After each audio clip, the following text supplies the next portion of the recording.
South ರುಚೀಸ್ ಅಂದ ತಕ್ಷಣ ಅಲ್ಲೊಂದು ವಿಶೇಷವಾದ ಗಮನ ಹೋಗುತ್ತೆ. ನಿಮ್ಮ ಹೋಟೆಲ್ಗೆ ರೆಸ್ಟೋರೆಂಟ್ಗೆ ನಾವು ಬಹಳಷ್ಟು ಸಲ ಬಂದಿದ್ದೀವಿ, ಹಾಗೆ ಬಹಳಷ್ಟು ಗ್ರಾಹಕರು ಮಾತಾಡೋದನ್ನು ಕೇಳಿಸ್ಕೊಂಡಿದ್ದೀವಿ. ಉದ್ಯಮ ಅಂತ ನೋಡಿದಾಗ ಬಹಳಷ್ಟು ಜನ ಯೋಚನೆ ಮಾಡೋದು ದುಡ್ಡಿನ ಬಗ್ಗೆ. ಹೌದು, ನಾನು ₹1 ಹಾಕಿದ್ರೆ ₹10 ತೆಗಿಬೇಕು, ₹1 ಹಾಕಿದ್ರೆ ₹100 ತೆಗಿಬೇಕು, ಅದರಲ್ಲಿ ಕೆಟ್ಟದು ಒಳ್ಳೆಯದು ಆಮೇಲೆ ನೋಡ್ಕೋಣ ಅಂತ ಬಹಳಷ್ಟು ಜನ ಯೋಚನೆ ಮಾಡ್ತಾರೆ. ಆದರೆ ಈ ಹೋಟೆಲ್ ಉದ್ಯಮ ಇದೆಯಲ್ಲ, ಅದು ಗ್ರಾಹಕರ ಹೊಟ್ಟೆ ತುಂಬಿಸೋದ್ರ ಜೊತೆಗೆ ಅವರ ಆರೋಗ್ಯನೂ ಕೂಡ ಗಮನ ಕೊಡಬೇಕಾಗತ್ತೆ.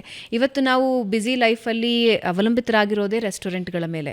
ರೆಸ್ಟೋರೆಂಟ್ಗಳಿಂದ ಊಟ ತರ್ತಾರೆ. ಇತ್ತೀಚಿನ ದಿನದಲ್ಲಿ ಬೆಂಗಳೂರಿನಂತಹ ಮಹಾನಗರದಲ್ಲಿ ಏನಾಗಿದೆ ಅಂದರೆ, ಭಾನುವಾರ ಆದರೆ ಬೆಳಗ್ಗೆ ತಿಂಡಿ ರೆಸ್ಟೋರೆಂಟ್ಗಳಲ್ಲೇ ಆಗುತ್ತೆ, ಕೆಲವರ ಊಟ ರಾತ್ರಿ ಊಟ ರೆಸ್ಟೋರೆಂಟ್ಗಳಲ್ಲೇ ಆಗುತ್ತೆ. ನಾವು ಅಷ್ಟು ಅವಲಂಬಿತರಾಗಿದ್ದೀವಿ. ಸೊ ಗ್ರಾಹಕರಿಗೆ ಒಳ್ಳೆಯದನ್ನು, ಆರೋಗ್ಯಕರವಾದದ್ದನ್ನು ಎಷ್ಟು ರೆಸ್ಟೋರೆಂಟ್ಗಳು ಕೊಡ್ತಾ ಇವೆ ಅನ್ನೋದನ್ನು ನಾವು ನೋಡ್ತಾ ಹೋಗೋದಾದರೆ ಸಂಖ್ಯೆಗಳು ಬಹಳ ಕಮ್ಮಿ ಇದೆ. ಅಂಥದ್ರಲ್ಲಿ ಸೌತ್ ರುಚೀಸ್ ಮುಖ್ಯವಾಗಿ ಯೋಚನೆ ಮಾಡೋದು ಗ್ರಾಹಕರ ಆರೋಗ್ಯ. ಹೌದು, ಖಂಡಿತವಾಗ್ಲೂ. ಸೊ ಹೆಂಗೆ ನಡೆಸೋದಕ್ಕೆ ಸಾಧ್ಯ ಎಲ್ಲವನ್ನೂ ಗಮನದಲ್ಲಿಟ್ಕೊಂಡು?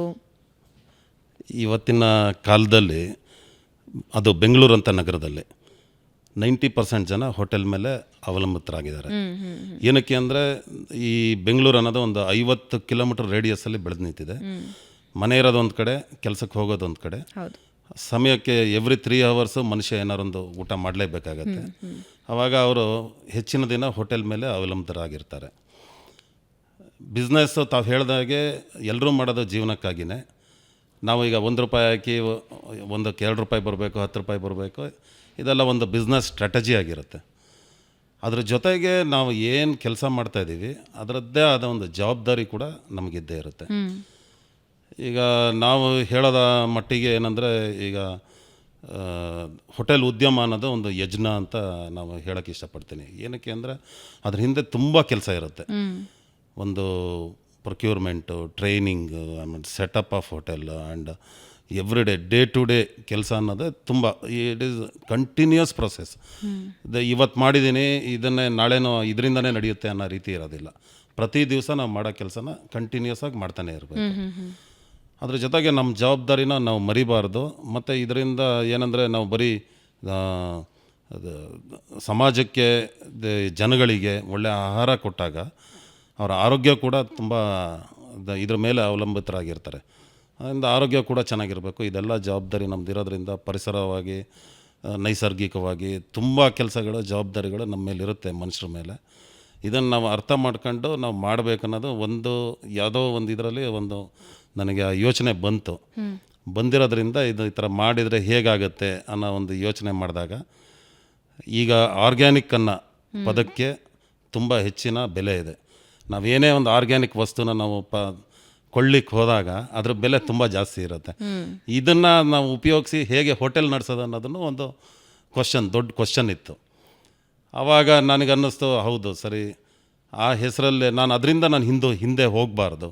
ನಾವು ಅಂದ್ಕೊಂಡಿರೋ ಆರ್ಗ್ಯಾನಿಕ್ ಅಂದರೆ ಎಕ್ಸ್ಪೆನ್ಸಿವ್ ಅನ್ನೋದು ತಲೆಗೆ ಬಂದಿತ್ತಲ್ಲ. ಆರ್ಗ್ಯಾನಿಕ್ ತರಕಾರಿ ತಗೋಬೇಕು ಅಂದರೆ ನಾರ್ಮಲ್ ತರಕಾರಿಗಳಿಗಿಂತ, ಅಂದರೆ ಮಾರುಕಟ್ಟೆಯಲ್ಲಿ ಸಾಮಾನ್ಯವಾಗಿ ಸಿಗೋ ತರಕಾರಿಗಳಿಗಿಂತ ಎಕ್ಸ್ಪೆನ್ಸಿವ್ ಇರುತ್ತೆ. ಏನಕ್ಕೆ ಅನ್ನೋದೊಂದು ಕ್ವಶನ್ ಬೇಕಲ್ಲ. ಏನಕ್ಕೆ ಅನ್ನೋದು, ಯಾಕಂದರೆ ಎಲ್ಲ ಇದೇ ಭೂಮಿಯಲ್ಲಿ ಹುಟ್ಟೋಂಥದ್ದು ತರಕಾರಿ. ಇದಕ್ಕೆ ಅದೇ ಕೆಲಸನೇ ಇದಕ್ಕೂ ಕೆಲಸ ತಗೊಳುತ್ತೆ. ಏನಕ್ಕೆ ಜಾಸ್ತಿ ಅನ್ನೋದನ್ನು ನಾವು ಕ್ವಶನ್. ಏನಕ್ಕೆ ಅಂದರೆ ಅವೈಲೇಬಿಲಿಟಿ ಕಮ್ಮಿ ಇದೆ. ಸೊ ಮೇ ಬಿ ಅದರಿಂದ ಅಡ್ವಾಂಟೇಜ್ ಏನಾದ್ರು ಜಾಸ್ತಿ ತೊಗೊತಾ ಇದ್ದಾರೆ. ಒಂದನೇ ಕ್ವಶನ್. ಎರಡನೇದು, ಈಗ ತರಕಾರಿಯಲ್ಲಿ ಇನ್ನು ಆಯಿಲ್ ಅಡಲ್ಟ್ರೇಷನ್ ಇದೆ ಅದರಲ್ಲಿ. ಅದರಿಂದ ಪ್ರೈಸ್ ಮೇ ವೇರಿ ಅಲ್ವಾ. ಗೀ ಇರ್ಬೋದು, ಆಯಿಲ್ ಇರ್ಬೋದು, ಮಿಲ್ಕ್ ಇರ್ಬೋದು, ಅಡಲ್ಟ್ರೇಷನ್ಗಳು ಇರೋದ್ರಿಂದ ಪ್ರೈಸ್ ವೇರಿ ಆಗ್ಬೋದು. ತರಕಾರಿಯಲ್ಲಿ ಏನಕ್ಕೆ ಜಾಸ್ತಿ ಕಮ್ಮಿ ಆಗುತ್ತೆ, ಇದನ್ನು ಯೋಚನೆ ಮಾಡಬೇಕು. ಈ ಥರ ಯೋಚನೆ ಮಾಡಿದಾಗ ನನಗನ್ನಿಸ್ತು, ಈಗ ನಾವೇ ಮಾಡ್ಬೋದಲ್ಲ, ಫಾರ್ಮಿಂಗು ಮಾಡ್ಬೋದು. ಈಗ ಹೋಟೆಲ್ ಅಂದಮೇಲೆ ಇದು ಲೇಬರ್ ಓರಿಯೆಂಟೆಡ್ ಬಿಸ್ನೆಸ್ ಇದೆ. ಸೊ ನಾನು ಇದನ್ನು ಫಾರ್ಮಿಂಗ್ ಮಾಡೋದು ಈಸಿನೇ ಆಗುತ್ತೆ, ನನಗೇನು ಕಷ್ಟ ಅನಿಸೋದಿಲ್ಲ. ಇದರ ಜೊತೆಗೆ ನಾವೇ ಯಾಕೆ ಒಂದು ವುಡ್ ಪ್ರೆಸ್ಡ್ ಕುಕ್ನ ಇದು ಆಯಿಲ್ ಯೂನಿಟ್ ಯಾಕೆ ಮಾಡಬಾರ್ದು ಅನ್ನೋ, ಸೊ ಆ ಮೆಷಿನ್ರಿ ಹಾಕಿದ್ವಿ. ಸೊ ನಾವೇ ಆಯಿಲ್ ಶುರುವಾಗಿದ್ದು ಎಲ್ಲಿಂದ ಇದು ಉದ್ಯಮ? ಹೋಟೆಲ್ ಉದ್ಯಮಕ್ಕೆ ಎಂಟರ್ ಆಗಬೇಕು, ಅದು ಆರ್ಗ್ಯಾನಿಕ್ ವಸ್ತುಗಳನ್ನು ಬಳಸಿ ಹೋಟೆಲ್ ಬಿಸ್ನೆಸ್. ಇದು ನಮ್ಮ ಫ್ಯಾಮಿಲಿ ಬಿಸ್ನೆಸ್, ಇದು ಹೋಟೆಲ್ ಇಂಡಸ್ಟ್ರಿ. ನಮ್ಮ ತಂದೆಯವರು ಸುಮಾರು 65 ವರ್ಷದಿಂದ ಮಾಡ್ತಾಯಿದ್ದಾರೆ. ನಮ್ಮದು ಹಾಸನ್, ನಮ್ಮ ಮೂಲ ಬಂದು ಕುಂದಾಪುರದ ಹತ್ರ ಗೋಪಾಡಿ ಅಂತ ಗ್ರಾಮ. ಬಟ್ ನಮ್ಮ ತಂದೆಯವರೆಲ್ಲ ಮೈಗ್ರೇಟ್ ಆಗಿ ಸುಮಾರು 65 ವರ್ಷದಿಂದ ನಾವು ಹೋಟೆಲ್ ಇಂಡಸ್ಟ್ರಿಯಲ್ಲಿದ್ದೀವಿ. ನಾನು ಸುಮಾರು 97ಇಂದ ನಾನು ಈ ಇಂಡಸ್ಟ್ರಿಯಲ್ಲಿ ನಾನು ಮಾಡ್ತಾಯಿದ್ದೀನಿ. ಹೀಗೆ ಮಾಡ್ತಾ ಬಂದಾಗ ಇತ್ತೀಚೆಗೆ ಹಿಂದಿನ ಕಾಲದಲ್ಲಿ ಅದಿರಲಿಲ್ಲ. ಆಫ್ಟರ್ 90s ಆಯಿಲ್ಗಳು ಆಮೇಲೆ ಡಾಲ್ಡಾಗಳು ಇಂಥದ್ದೆಲ್ಲ ಜಾಸ್ತಿ ಆಗ್ತಾ ಶುರು ಆಯಿತು. ತರಕಾರಿ ತೊಗೊಳ್ಳಿ, ತರಕಾರಿಯಲ್ಲಿ ನೋಡಿದ್ರೂ ಅದಕ್ಕೇನೋ ಇಂಜೆಕ್ಟ್ ಮಾಡ್ತಾರೆ ಅಂತ ನೋಡ್ತಾರೆ. ಈ ಥರದ್ದು ಏನೇನೋ ನಾವು ನೋಡ್ತಾನೆ ಇರ್ತೀವಿ ಎಲ್ಲ ಸಮಾಜದಲ್ಲಿ. ಕೆಮಿಕಲ್ ಸ್ಪ್ರೇ ಮಾಡ್ತಾರೆ, ಈ ಥರದ ಪೆಸ್ಟಿಸೈಡ್ಸ್ ಜಾಸ್ತಿ ಹಾಕ್ತಾರೆ. ಇದನ್ನೆಲ್ಲ ನಾವು ನೋಡ್ತಾ ಇದ್ವಿ. ನನಗೆ ಒಂದು ಅನುಭವ ಏನಾಯ್ತು ಅಂದರೆ 98ಅಲ್ಲಿ ಹಾಸನಲ್ಲಿ ನಮ್ಮದೊಂದು 4 ಎಕರೆ ಜಮೀನಿತ್ತು. ನಮ್ಮ ತಂದೆಯವ್ರ ಹತ್ರ ಒಂದು 40 ಹಸುನೂ ಇತ್ತು. ನಮ್ಮ ಡೈರಿ ಫಾರ್ಮಿಂಗ್ ಇತ್ತು ನಮ್ಮ ತಂದೆಯವ್ರ ಹತ್ರ. ಬಟ್ ಜಮೀನನ್ನು ಖಾಲಿ ಬಿಟ್ಟಿದ್ದರು, ಏನೂ ಮಾಡಿರಲಿಲ್ಲ.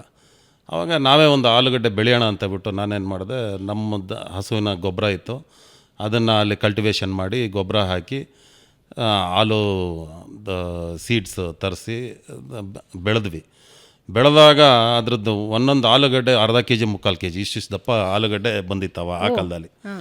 ಬಟ್ ರೈತನ ಕಷ್ಟ ಅವತ್ತು ನನಗೂ ಅದು ಗೊತ್ತಾಯಿತು. ಆ ಕಾಲದಲ್ಲಿ ₹1 kg ಇತ್ತು ಆಲೂಗಡ್ಡೆ. ಆಗ ನಾವು ಹಾರ್ವೆಸ್ಟ್ ಆದಾಗ 10 ಪೈಸೆ 15 ಪೈಸಕ್ಕೆ 1 kg ಕೇಳೋಕ್ಕೆ ಶುರು ಮಾಡಿದರು. ಬಟ್ ಆವಾಗಲೂ ನಮ್ಮದು 3 ರೆಸ್ಟೋರೆಂಟ್ಸ್ ಇತ್ತು. ಒಂದಷ್ಟು ವೇಸ್ಟ್ ಆಯಿತು, ನಾವೆಲ್ಲೂ ಮಾರಕ್ಕೆ ಹೋಗಲಿಲ್ಲ, ನಾವೇ ಹೋಟೆಲಲ್ಲಿ ಖಾಲಿ ಮಾಡಿದ್ವಿ. ಆಮೇಲೆ ಇದಾದಮೇಲೆ ನನಗೊಂದು ಭಾಳ ಇಂಟ್ರೆಸ್ಟ್ ಇತ್ತು. ಆಮೇಲೆ ನಾನು 2001ಗೆ ಬೆಂಗಳೂರಿಗೆ ಶಿಫ್ಟ್ ಆದಾಗ ಆವಾಗ ಡೈರಿ ಕೂಡ ನಾನೇ ನೋಡ್ಕೊತಿದ್ದೆ ಅಲ್ಲಿದ್ದಾಗ. ಸೊ ನಾವು ಆ ಹಸುಗಳನ್ನೆಲ್ಲ ಆವಾಗ ಎಲ್ಲ ಕೊಟ್ಬಿಟ್ಟು ನೋಡ್ಕೊಳ್ಳೋರು ಯಾರು ಇರಲ್ಲ ಅಂಥೇಳಿ ನಮ್ಮ ತಂದೆ ಎಲ್ಲ ಹಾಸನಲ್ಲೇ ಇದ್ದರು, ನಾನು ಮಾತ್ರ ಬೆಂಗಳೂರು ಶಿಫ್ಟ್ ಆದ. ಆವಾಗ ಮತ್ತೆ ಮಾಡೋಕ್ಕಾಗಲಿಲ್ಲ.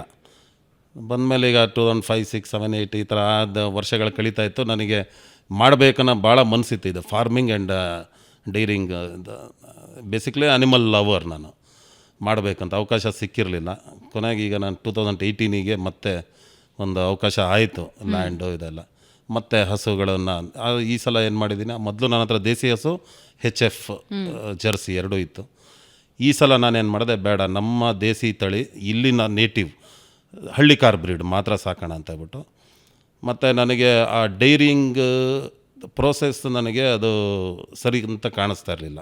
ಹಸುನ ಸಾಕೋದು ಬರೀ ನಾವು ಹಾಲಿಗೋಸ್ಕರನೇ ಸಾಕ್ತಾರೆ ಜನ, ಅದರಿಂದ ಅದ್ರ ಜೀವನ ಯಾರು ಯೋಚನೆ ಮಾಡೋದಿಲ್ಲ ಅನ್ನೋ ರೀತಿಯಲ್ಲಿ ಅದಕ್ಕೋಸ್ಕರ ಬರೀ 2 ಕರು ತಂದೆ ಫಸ್ಟು. ಅದೇ ಆಮೇಲೆ 2 ಹಸು ಆಯಿತು, ಅದಕ್ಕೆ 2 ಕರು ಆಯಿತು, ಮತ್ತು ಈಗ 6 ಕರು ಹಸು ಎಲ್ಲ ಸೇರಿ ನನ್ನದೇ ಒಂದು ಫ್ಯಾಮಿಲಿ ಇದೆ. ಬಟ್ ನಾವು ಅದು ಹಾಲನ್ನು ನಾವು ಯೂಸ್ ಮಾಡೋದಿಲ್ಲ, ಅದು ಕರುಗಳಿಗೆ ಬಿಡ್ತೀವಿ. ಬಟ್ ಅದರಿಂದ ಬರೋ ಗಂಜಲ ಮತ್ತು ಸೆಗಣಿಯಿಂದ ನಾವು ಜೀವಾಮೃತ, ಘನಾಮೃತ, ಪಂಚಗವ್ಯ ಮತ್ತು ಕೆಲವು ಕಷಾಯಗಳು, ಪಪ್ಪಾಯ ಎಲೆ ಆಮೇಲೆ ಇಂಥದ್ದೆಲ್ಲ ಬಳಸ್ಬಿಟ್ಟು ಕಷಾಯಗಳನ್ನೆಲ್ಲ ನಾವು ಮಾಡ್ಕೊತೀವಿ. ಇದು ಯಾವ ಥರ ವರ್ಕ್ ಆಗುತ್ತೆ ಅಂದರೆ, ನೋಡಿ ಮನುಷ್ಯ